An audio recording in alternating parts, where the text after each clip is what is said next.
कि करते हैं। कश्मीर में धारा 370 हटने के बाद हालात सामान्य होने पर देहरादून पहुंचे कश्मीरी छात्रों की परेशानी बढ़ गई है।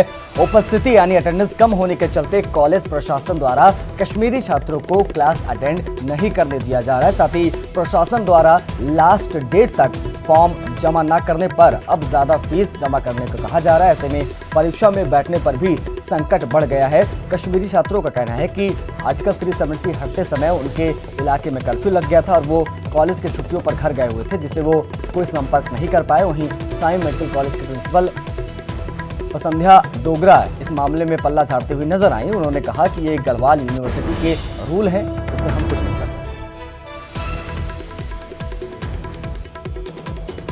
सत्येंद्र बर्तवाल हमारे सहयोगी देहरादून से लाइव इस वक्त हमारे साथ जुड़ गए। सत्येंद्र, कॉलेज के रूल्स एक तरफ, लेकिन इन छात्रों की परेशानी दूसरी तरफ। हम कैसे इनकार कर दें कि वहां पर परेशान नहीं हुए होंगे, वहां पर फंस गए थे, उसके बाद वो इस वजह से वो कॉलेज अटेंड नहीं कर पाए। तो क्या कहना है प्रशासन का, कॉलेज प्रशासन का इस पर?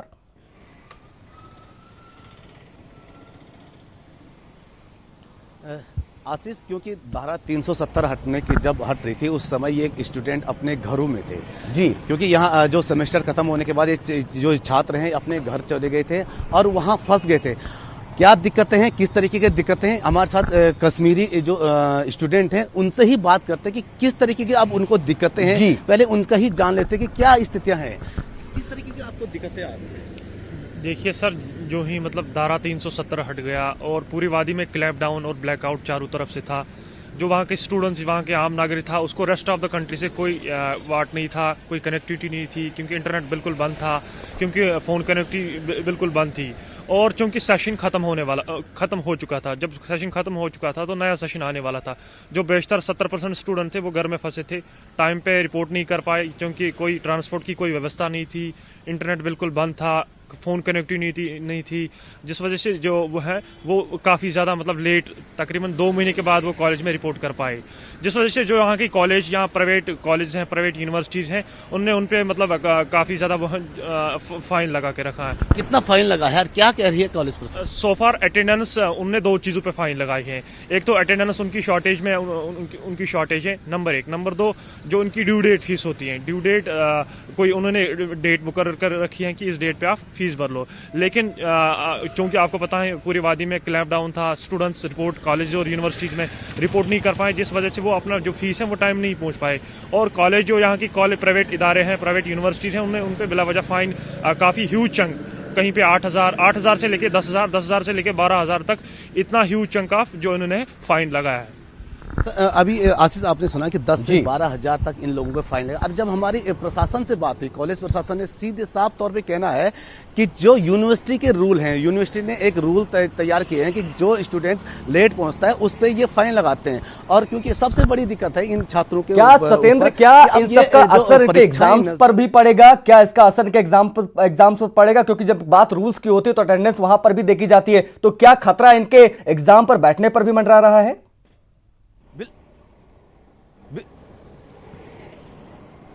बिल्कुल आशीष, जो इनसे ये पैसा लिया जा रहा है, ये कहा जा रहा है कॉलेज प्रशासन का कि इनसे हम इसलिए पैसा ले रहे हैं क्योंकि हमें इनकी जो लेट फीस है या जो अटेंडेंस की शॉर्ट हुई है, इसका जो पैसा जो हम इनसे ले रहे हैं, ये पेनाल्टी हमें जो HNV को देनी पड़ती है, जो यूनिवर्सिटी है उसको देनी पड़ती है। और उसी के बाद इनका जो एडमिट कार्ड है या जो परीक्षा में बैठने भी नहीं दिया जा रहा है, क्योंकि एडमिट कार्ड नहीं आएगा जब तक ये फीस जमा नहीं करेंगे। ये कॉलेज प्रशासन का कहना है। जी सत्येंद्र, ऐसे में तो इनका पूरा साल बर्बाद हो जाएगा, क्योंकि जाहिर सी बात है इसमें गलती तो इन बच्चों की बिल्कुल भी नहीं है, क्योंकि ये तो वहां पर मजबूरी में फंसे हुए थे। ऐसा तो नहीं था कि वो छुट्टियां बिता रहे थे जानबूझ के कॉलेज में, अटेंडेंट वो नहीं हुए। तो जाहिर सी बात है यहाँ पर गलती तो कहीं ना कहीं आप कह सकते हैं कि दोनों तरफ से भी देखने को मिल रही है। लेकिन अब इसके आगे क्या, छात्र इसके आगे क्या करेंगे? क्या प्रोटेस्ट करेंगे, क्या अपनी मांग को लेकर आगे जाएंगे?